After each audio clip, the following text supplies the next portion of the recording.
오늘 말씀을 이어서 계속 올젠 또 말씀 또 나누도록 하겠습니다. 오늘 앞에 서두에 대한 스토리에 대한 것들은 우리가 이해를 했으니까 한번 그 말씀을 바탕으로 한번 말씀을 나눌 텐데요. 오늘 배경에서요, 사랑하는 또 사람들이 많이 몰려왔다, 사랑스러운 아이들이 몰려왔다, 그리고 그 아이들이 함께하는 중에 그들과 또 거리를 두도록 했다라는 게 배경 가운데 있었는데, 이 사건은 사실은 조금 더 특별하게 생각해 봐야 될 대목이 있습니다. 왜냐하면 말씀을 한번 살펴보시면 좋은데, 말씀이 한번 더 보시면서도 그 깊이 있는 내용들을 좀 살펴보도록 하겠습니다. 본문에서요, 오늘 본문의 사건에서 당시에 이제 아이들이요, 이게 랍비라고 하죠, 선생님한테 와서 기도를 받는 일은 일반적인 거였습니다. 그러니까 일반적으로 유명한 랍비가 있으면 어른들이 아이를 데리고 가서 그에게 축복하는 기도를 받는 것이 자연스러운 문화였는데, 지금 제자들이 맡고 있습니다. 조금 다르죠. 왜 그랬을까요? 제자들이 왜 맡고 있는가라고 하면 오늘 사건의 배경을 좀 알아야 됩니다. 오늘 사건에 보면 사건에 앞서 일이 있었습니다. 오늘 10장에는요, 바리새인들이 예수님을 찾아와서 논쟁하는 장면을 시작합니다. 그러니까 오늘 14절의 내용이 앞서서 일어난 일과 연결되고 있다는 걸 이해해야겠죠. 어떤 논쟁을 하냐면 이혼에 관한 문제를 가지고 바리새인들이 예수님을 시험하려고 할세라고 성경이 되어 있습니다. 가지고 계신 성경에 보면 그렇게 기록되어 있어요. 왜요? 이렇게 묻는 겁니다. 이혼하려고 하는 사람에게 이혼 정서를 주는 것이 합당합니까? 라고 물어보고 있는 겁니다. 모세의 법에서 그렇게 말하고 있는데요, 율법이 그러는데요 라고 말하면서 가르쳐 주십시오라고 말하지만 사실 그들은 예수님을 곤란하게 하려고 하는 의도였습니다. 당시에도 학파에 따라서 이것을 논쟁하고 있는 부분이 있었고, 어떤 편을 들어도 꼬투리를 잡아서 예수님을 시험에 들게 하려고 하는 의도였겠죠. 자, 그렇게 막아 섰는데, 그래서 그렇게 무거운 주제로 이야기하고 있는 상황이니까 제자들은 무거운 이야기가 이어지고 있고 그런 상황 중에 중요한 이야기를 나누고 있으니까 지금 예수님한테 가서 어린아이들이 또 같이 가서 기도받겠다고 들어가면 어떻게 되겠어요? 분위기가 깨지겠죠. 중요한 일을 하고 있는데 흐름을 막는 것처럼 보입니다. 맥을 끊는 것 같아요. 그래서 그 일이 그렇게 되지 않기 위해서 제자들이 막아서고 있다. 충분히 이해가 됩니다. 예수님을 잘 보좌해야 되는 사람이잖아요. 그러니까 예수님을 잘 보좌해야 하는 사람으로서, 예수님께 또 도움이 돼야 되는 사람으로서 그들이 있으니까, 그 존재하고 있으니까 충분히 합리적으로 그렇게 판단하고 대응하고 있는 것처럼 보입니다. 그런데 여기서 예수님이 하신 반응이 충격적입니다. 왜냐하면 예수님께서요, 이렇게 상황으로 이야기하고 있을 때 하나님께서, 예수님께서 노하셨다 이렇게 기록하고 있습니다. 14절입니다. 한번 같이 읽을까요? 같이 읽겠습니다. 시작. 예수께서 보시고 노하시어 이르시되 어린아이들이 내게 오는 것을 용납하고 금하지 말라. 하나님의 나라가 이런 자의 것이니라. 뭐라고 하셔요? 노하시어 이렇게 했습니다. 노하셨다라는 건, 이거 원어적으로 보면요, 아가낙테오라는 단어를 썼습니다. 이 단어 자체 용례를 보면 몹시 괴로워하다, 노하다, 흥분하다 이런 단어입니다. 지금 아이들이 오는 걸 제자들이 커트하고 있단 말이에요. 그걸 보고서 몹시 흥분하다, 몹시 괴로워하다, 노하다라고 하는 말로 성경이 그의 감정을 표현하고 있어요. 근데 예수님께서 이런 감정을 드러내는 건 아주 드문 일입니다. 그죠? 이런 표현 자체는 아주 여러 번 나오는 일이 아니라 아주 흔한 일이 아니었잖아요. 그러면 이 일 자체도 굉장히 비중 있고 무게감 있는 것으로서 그 마음에 그렇게 반응하고 있다. 어떤 의미로요? 슬픔과 괴로움과 분노에 흥분된 감정을 담고 있는 것들이 복합적으로 섞여 있는 장면에 노하시어라고 하는 걸 표현하고 있습니다. 아마 이러려고 하는 걸까요? 아이들이 너무 소중하다는 것을 표현하고 싶어서 그랬을까요? 만약에 아이들이 너무 소중해라고 하는 걸 표현하고 싶으면, 아이들이 너무 좋아하니까 그런 마음이었다라면 반응을 보이실 때 이 아이들이 나에게 오는 것을 막아서지 마라라는 정도의 가르침이면 될 터인데, 지금은 어떤 거예요? 괴로움과 또 화가 남의 표현을 담고 있단 말이에요. 왜 이 얘기를 하면서 괴롭고 화가 남을 하느냐라고 하는 것도 앞서 일어난 일들의 연속성에 있습니다. 왜 이런 표현을 하고 있는가? 앞서 9장에 가보시면 9장에서 한 가지 사건이 나옵니다. 오늘 10장인데 이 일이 있기 전에 이루어진 사건인데, 그 사건에서는요, 제자들이 논쟁하는 것이 있었습니다. 제자들이 어떤 논쟁을 하냐면요, 누가 더 크냐를 가지고 논쟁했습니다. 누가 더 크냐, 내가 더 크다라고 하는 논쟁으로 대화를 하고 있었어요. 예수님이요, 그때 아이 하나를 데려다가 이야기하는 장면이 나오는데요, 9장 37절입니다. 우리 같이 한번 읽어볼까요? 같이 읽겠습니다. 시작. 누구든지 내 이름으로 이런 어린아이 하나를 영접하면 곧 나를 영접하며.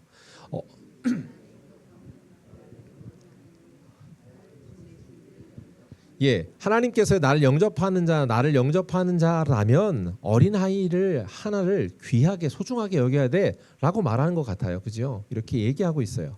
그런데 어린아이에 관한 것들을 이미 가르쳐 줬는데 오늘 본문에 와서 뒤에 와서 또 어린아이들이 오는데 막아섰다. 예, 이걸로도 충분히 이제 이해가 되죠. 해석이 되죠. 앞에 이미 어린아이가 소중해라고 말했는데 얼마 지나지 않아서 이들이 까먹었구나라고 생각해서도 화를 낼 수 있습니다. 우리라면 보통 그죠? 그런데 이 수준을 뛰어넘습니다. 왜냐하면 이 논쟁이 언제 일어난 거냐면 9장 37절에 이 사건의 이 내용은요. 발단이 뭐냐면 앞서 주님께서 가르쳐 주신 내용이 나와요.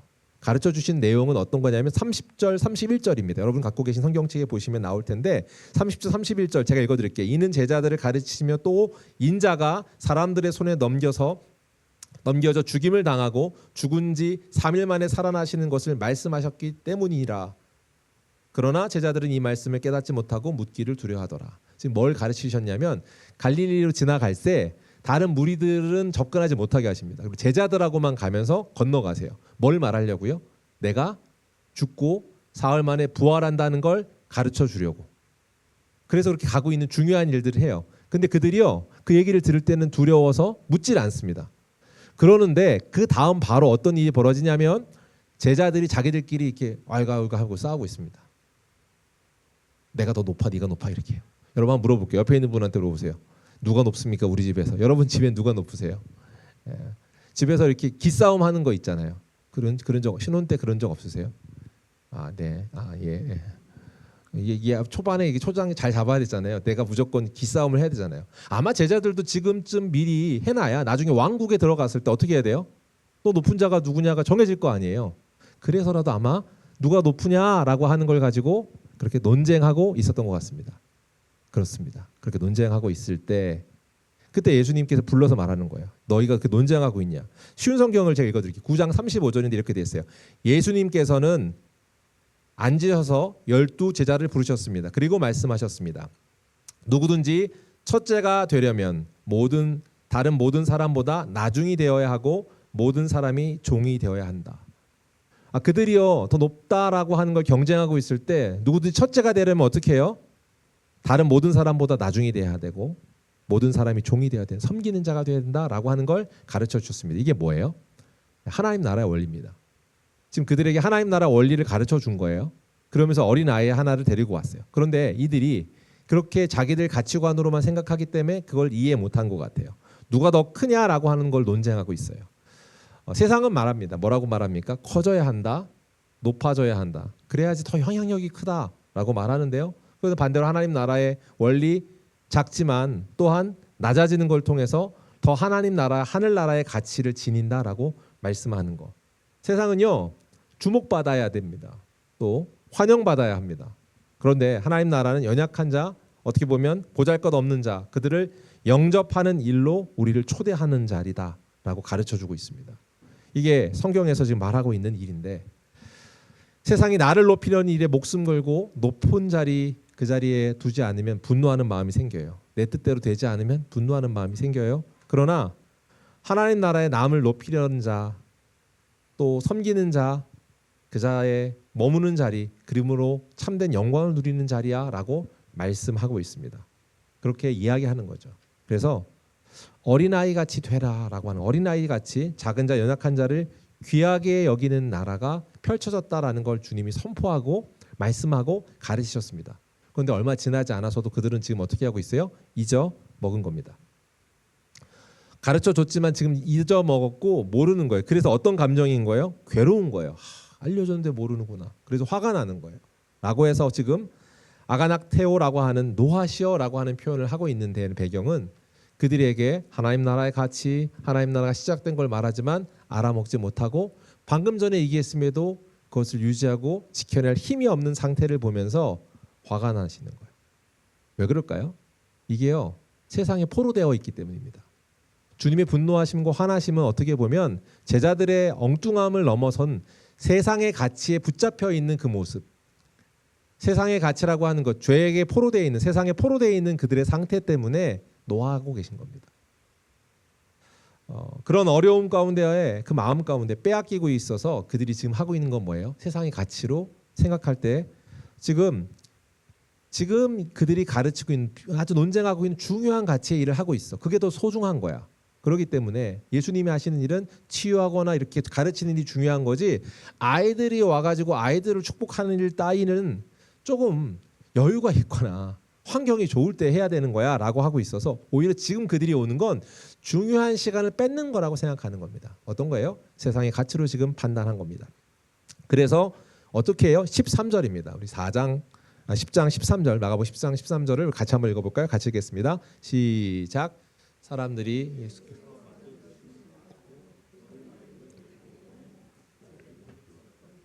네, 어떻게 하는 것까지 하냐면 제자들이 단순히 막아서는 게 아니라 뭐 하고 있다고요? 꾸짖고 있습니다.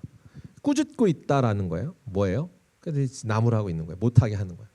단순히 이제 지금 바쁘니까 나중에 해가 아니라 어떻게 너희는 그럴 수 있어라고 하면서 꾸짖고 있다. 하나님의 뜻과 하나님의 가르쳐 주신 그들 새로운 나라가 펼쳐졌다는 내용에 대한 지식적인 정보는 갖고 있습니다. 알고 있단 말이에요. 이미 말씀했어요. 9장에서도 말하고 계속해서 그 가치에 대해서 말하고 있습니다. 우리가 지난번에 말씀 계속 나눴잖아요.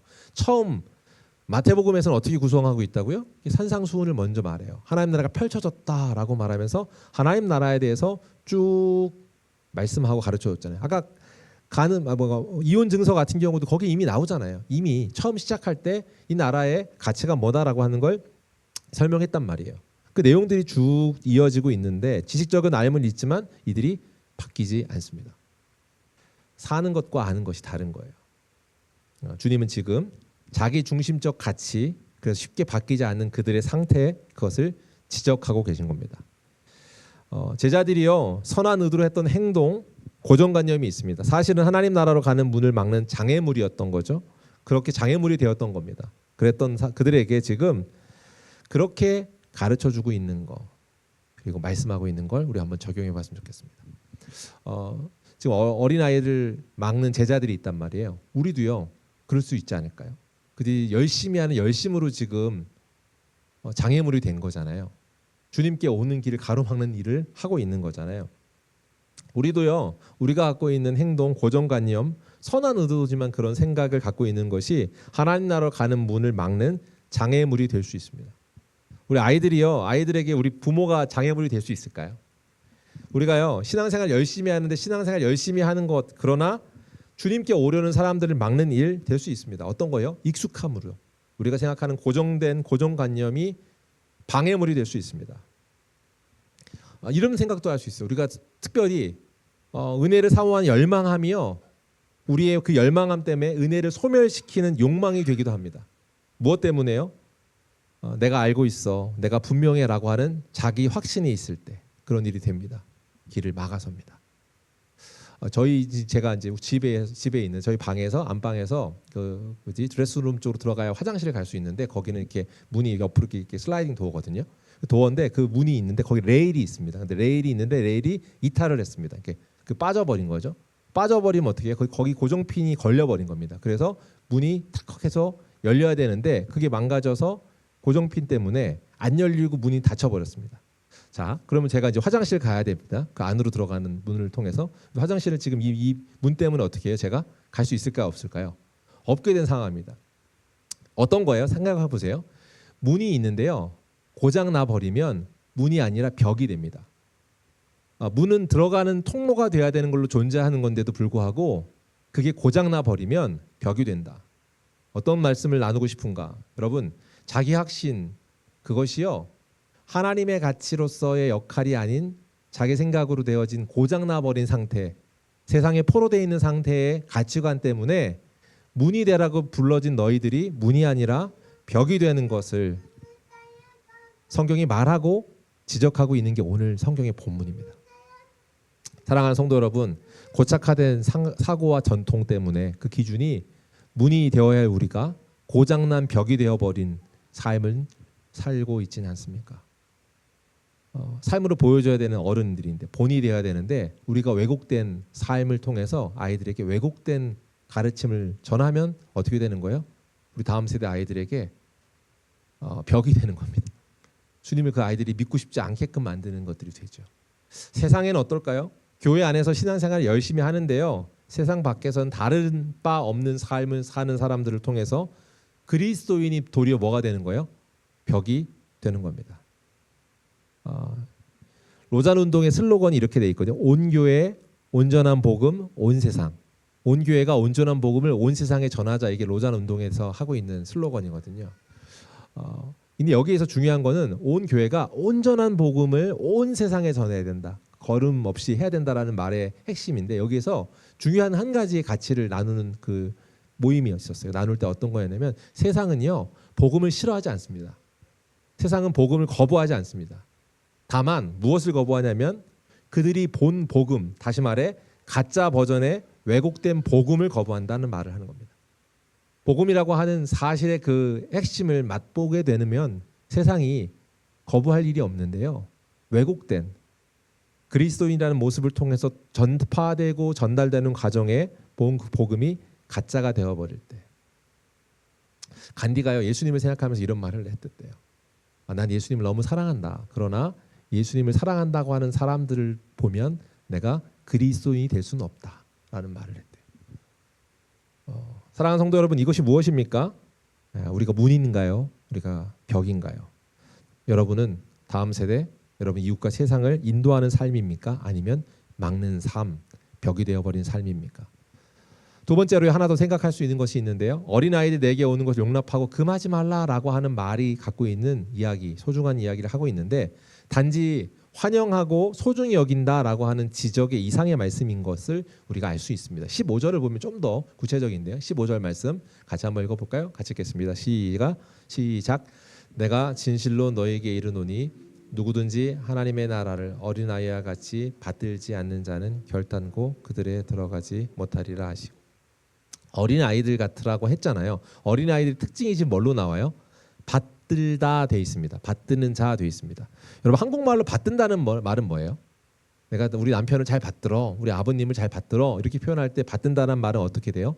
공경하다 뭐 이런 의미가 되고요. 받쳐들다 이런 말이 받들다라는 말이 될 겁니다. 그죠? 근데 이 말이 원어적인 의미에서 번역한다고 하는 것은 받들다라는 말보다는 받다, 취하다 이렇게 말하는 것이 훨씬 더 합리적일 것 같습니다. 때문에 쉬운 성경이나 세번역 성경에서도 받아들인다라고 번역을 했습니다.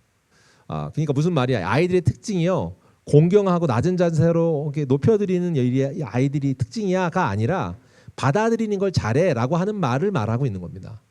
받아들이는 걸 잘한다. 그게 더 적절한 해석이에요. 왜냐하면 지금 대화하고 있는 제자들 어떤 거예요? 바리새인이 예수를 시험하기 위해서 어떻게 하고 있습니까? 이혼 증서, 이혼하는 것이 옳습니까? 이렇게 물어봤단 말이에요. 그 질문을 끝나고 첨예한 논쟁을 한 거란 말이에요. 논쟁을 끝나고 와서 집에 갔는데 제자들이 한 번 더 물어봅니다. 보세요. 말씀 한번 보세요. 10장 10절입니다. 같이 읽을까요? 시작. 집에서 제자들이 다시 이 일을 물으니 지금 이혼하는 것이 옳습니까? 라고 물을 때 주님이 아니야. 하나님 뜻 아니야. 라고 분명히 말했단 말이에요. 그런데도 불구하고 제자들이 지금 집에 다시 와서 이걸 또 묻고 있습니다. 물어볼게요. 왜 물을까요? 제자들이 왜 물어볼까요? 첫 번째, 아까 말했던 바리새인들의 의도랑은 다를 겁니다. 바리새인은 예수를 어떻게 하려고요? 공경에 빠뜨리려고 시험할세였습니다. 제자들이 예수님 또 시험하려고 이걸 묻지는 않을 겁니다. 그럼 왜 물어볼까요? 당시 문화를 사는 사람의 입장에서는 이건요 용납이 안 되는 겁니다. 자기 입장에서도. 제자들도. 무슨 말입니까? 여러분 까먹으셨을 텐데 이혼 사유가 있었습니다. 이혼 사유 어떻게 하면 이혼하죠? 네, 지난번에 이제 말씀했었습니다. 여자의 목소리가 크면 어떻게 해야 돼요? 이혼. 네. 음식을 태웠어요. 밥을 태웠다 하면 어떻게 해요? 이 분위기가 안 좋아지는 점점. 이혼 사유였단 말이에요. 지금 그렇다는 게 아니라 당시 문화에서 이혼이었어요. 그죠? 어떻게 해요? 내가 다른 여자를 사랑하게 됐어요. 그럼 어떻게 돼요? 내가 딴 사람을 사랑하게 만들었으니까 얘는 어떻게 되는 거예요? 이혼 사유. 이런 이혼 사유의 항목들이 쭉 있었습니다. 그리고 이혼 증서를 써주면 그는 이혼해 버리는 거예요. 그리고 합법적으로 그 법의 테두리 안에 내가 죄책받지 않고도 충분히 할 수 있는 것들 이혼이 가능했단 말이에요. 그게 그냥 그들의 문화인 겁니다. 지금 우리가 생각할 때 이상하다고 생각할지 모르지만 그들은 그게 당연한 거기 때문에 제자들조차도 예수님이 가르쳐주는 것 하나님 나라가 펼쳐져서 새롭게 시작된 나라에서는 인권으로 치지 않는 여인이었는데 그걸 인권이라고 말하고 있는 것 자체가 그들에게는 색다른 상황이고 이해할 수 없는 상황입니다. 그래서 묻는 거예요. 다시 묻대예요. 다시 묻고 있습니다. 어떤 의미입니까? 이렇게 묻고 있는 거. 이 모세에 대한 명령에 대한 것들, 인권 보호하려고 했던 명령에서의 예수님이 가르쳐 주셨던 이혼에 관한 명령, 그 모든 것들이 자기 관점에서 당시의 문화에서 이해가 안 된 겁니다. 그러니까 다시 묻고 있는 겁니다. 왜 그래요? 당시에요, 어린 아이나 여인이 그런 상황 존재였습니다. 어린 아이는 뭘로 봤냐면 노동력이었죠. 그때 보면. 그리고 물건처럼 노예를 재산처럼 여겼기 때문에 노예처럼 팔 수 있는 존재가 어린 아이였습니다. 여인도 방금 말한 것처럼 공적인 증인으로서 인정되지 않았습니다. 유대 율법에서 공적 활동에 제한되어 있었어요. 그래서 어떤 권리를 행사하거나 무언가를 말할 수 있는 게 없었습니다. 아까 말했잖아요. 목소리 크면 어서 말대꾸해 이러면 이혼이었다니까요. 되게 흐뭇한 표정으로 보는 형제님이 계신데, 음식을 태워서 말대꾸해서 등등등. 상상이 안 되는 이야기지만 당시의 상황이 그렇습니다. 그렇기 때문에 제자들이 고정관념의 틀에 있기 때문에, 자기들이 지금 문화 가운데 있기 때문에 지금 뭘 말하는 거예요? 다시 질문하는 건 납득시켜 달라 이겁니다. 납득이 안 되는데요. 중간 다른 건 해석지대가 있지 않을까요? 중간 지점. 은혜 안에 있으면서도 그 법을 잘 수행할 수 있는 방법이 있을 것 같은데 라는 생각에서 다시 한번 대화해보고 싶은 시도가 있는 겁니다. 그때 주님이 지금 이 말을 하고 있는 겁니다. 그들이 여전히 문화 가운데 그들이 생각하고 있는데 지금 사고하고 있는 그들의 입장에서 자기의 사고로는 도저히 이해가 안 될 때 어린아이와 같이 받아들이면이라고 말하고 있는 겁니다. 너희가 사고하고 생각해서 이걸 받아들이는 것이 아니라 천국은 어떤 사람이 간다고요? 어린아이처럼 사고하는 자, 그걸 받아들이는 자들이 가는 거야 라고 말한 거예요. 아까 어린아이가 이제 앞에서 이제 뭐라고 했어요? 순수한 거요 얘기했어요. 어린아이들이 순수한가요? 라고 할 때 첫째로 우리가 생각하는 그 느낌에서의 순수하거나 깨끗함은 아이들이 없습니다. 사실 애들 같지만 그렇죠? 그렇잖아요. 아이들이 여러분 너무 사랑스럽고 순수하고 야 어떻게 이렇게 하얄까 이런 생각이 드세요? 우리 어머니 그러세요? 신생아 때 신생아 때 그때 살짝 그런 느낌이 드는데 신생아 때 존재 자체가 그렇지 못하죠. 우리가 얼마나 그런지 그죠? 그런데 어떤 마음이에요? 그럼에도 불구하고 아이들이 잘하는 게 있습니다. 아이들이 생각해서 받아들이는 건 아닙니다. 어떻게 받아들여요? 합리적인 사고를 해서 입증되면 논리적으로 보면 납득이 되면 그걸 믿으려고 한다. 아이들은 그렇게까지 사고할 수가 없습니다. 그죠? 불가능하잖아요. 그런 게 아니고 어떻게 해요? 본능적으로 받아들여요. 어떨 때 받아들이냐면 대상이 누구냐에 따라 받아들입니다. 이걸 주는 사람이 엄마예요. 그럼 엄마에 대한 걸 신뢰하기 때문에 받아들이는 겁니다. 주는 대상이 누구냐 전적인 신뢰를 하는 거예요. 이걸요 자기가 스스로 할 수 없고 나를 의지하는 것, 나를 존중하며 나를 의존하는 것이 아니라 대상 하나님을 전적으로 의지하고 받아들이는 것, 그것이 어린아이처럼 네가 받아들이는 것, 그런 사람이 하늘나라 천국 백성 하나님 나라 백성이 된다라고 말하는 것을 가르쳐주고 있습니다. 하나님 나라 믿음은 그런 신뢰를 통해 가는 것입니다. 모든 것을 이해하여서 믿는 것이 아니라 그분이 말씀하셨기 때문에 믿는 겁니다. 믿음의 대상이 하나님이기 때문에. 사랑하는 성도 여러분, 우리가 모든 걸 납득할 수 있나요? 세상에 돌아가는 이치, 하나님이 계신데 어떻게 이러한 부조리는 그대로 있고 바뀌지 않는가? 납득이 안 되고 이해가 안 되는 상황들이 많죠. 그러나 우린 그때 그저 신뢰할 대상, 하나님은 선하시다, 하나님은 선이시다라고 하는 그 신뢰를 믿는 것, 그것밖에 할 수 있는 것이 없다. 그것이 성경에서 오늘 마가복음 10장 이 사건의 14절에 어린아이들 같은, 15절에 어린아이 같은 이라고 하는 말씀을 계속 전하고 있는 그 말씀의 핵심인 줄 믿습니다. 말씀을 정리하겠습니다. 오늘은 두 가지 말씀을 전해요. 제가 오늘 말씀의 제목이 있었는데 거기 부제를 정했는데요. 이렇게 질문하는 거예요. 여러분한테 질문해 보세요. 당신은 문인가요? 벽인가요? 첫 번째, 우리 고정관념이 만든 벽을 허물러야 합니다. 제자들의 선한 의도, 예수님을 보호하려고 했던 건 분명해요. 자기가 수행 비서처럼 열심히 하려고 했던 건 분명해요. 그러나 결과적으로 하나님께 나아가는 이들을 막아서는 벽이 되었습니다. 신앙의 열심, 전통에 갇힌 벽이 되었습니다. 교회에서만 신앙생활 열심히 하고 가정에서, 직장에서 다를 바 없는 삶을 살면 복음의 통로가 되는 문이 아니라 벽이 된다. 사랑하는 성도 여러분, 자녀 세대에 이어주는 복의 통로가 되십시다. 고정관념의 벽을 허무는 저와 여러분이 되길 축복합니다. 두 번째, 어린아이 같은 믿음을 소유하라 라고 하는 건 분명합니다. 논리적으로 완벽하게 이해가 되어서 그걸 믿는 것이 아니라 어린아이처럼 단순하고도 하나님을 신뢰하는 그렇게 받아들이는 마음으로 나아가는 것. 이해하려고 애쓰는 것이 아니라 그분이 말씀하셨기 때문에 라고 하는 이해가 아닌 신뢰로 나아가는 것. 그게 어린아이 같은 모습입니다. 자기 자신을 의존하지 않고요. 믿음의 대상을 전적으로 신뢰하는 것. 우리도 그런 어린아이처럼 받아들이는 저 여러분 되길 소망합니다.